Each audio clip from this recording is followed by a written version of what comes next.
ప్రియమైన వాళ్ళారా, ప్రభువైన యేసుక్రీస్తు నామములో ఈ ఉదయకాల సమయాన మీ అందరికీ నాకు హృదయపూర్వక వందనాలు తెలుపుకుంటున్నాను. ఇప్పుడు మనము జఫ్నా అనేటువంటి ప్రాంతంలో శ్రీలంక యొక్క ఉత్తర దిక్కులో మనము ఒక కోటలో ఉన్నాము. ఇది ఉరి తీసేటువంటి స్థలం. ఆ రోజుల్లో రాజుల కాలంలో మరణ ఖైదీల్ని ఉరి తీసేటువంటి స్థలం. ఇక్కడుండి నేను దేవునికి వాక్యాన్ని చెప్పాలని ఇష్టపడుతున్నాను. ఎలాగంటే ప్రియులారా, మనం కొన్నిసార్లు మరణానికి సమీపించినా కూడా మన దేవుడు మనల్ని విడిపించేటువంటి దేవుడు. షద్రక్ మేషక్ అబేద్నెగో గురించి మనం దానియేలు గ్రంథం 3వ అధ్యాయంలో మనం చదువుతున్నాం. వారు రాజు యొక్క ఆజ్ఞను అతిక్రమించారు కాబట్టి వారి కళ్ళుగా కూడా ముందుగా కూడా మరణం కనిపిస్తుంది. అంటే అగ్ని అక్కడ ఉంది.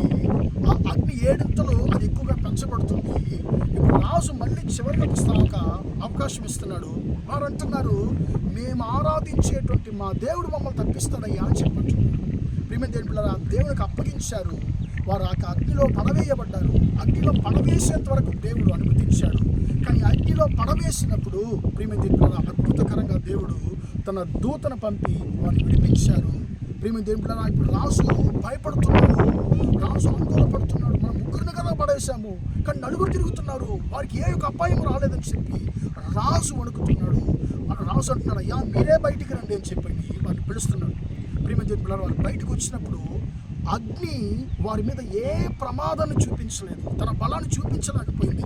కేవలం మరొక వస్త్రాలు కూడా కాలిపోలేదు. ప్రియమైన దేవుని పిల్లరా, దేవుడు వారిని మరణాన్ని తప్పించాడు.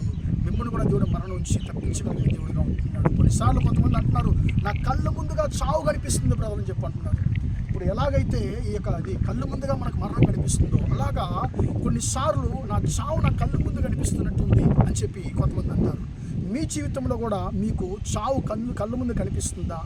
మీరు ఆరాధించేటువంటి దేవుడు నేను తప్పించడానికి ఆయన సమర్థుడిగా ఉన్నాడు. షద్రక్ మేషక్ అబేద్నెగోను తప్పించాడు, నిన్ను కూడా తప్పిస్తాడు. ప్రార్థన చేద్దామా? ప్రేమగల మా తండ్రి, దయగల దేవా, ఇంతవరకు ఈ మాటలు తండ్రి నీ బిడ్డలు మీరు దీవించండి, ఆశీర్వదించండి. మేము ఆరాధించేటువంటి మా దేవుడు మనం తప్పించునన్న మాట ప్రకారం తండ్రి, మీ బిడ్డలు ఎలాంటి పరిస్థితుల్లో ఉన్నా, చావు వారి కళ్ళు ముందున్నా కూడా తండ్రి మీరు వారు తప్పించగలిగిన దేవుడై ఉన్నారు. దాన్ని బట్టి స్తోత్రం తండ్రి.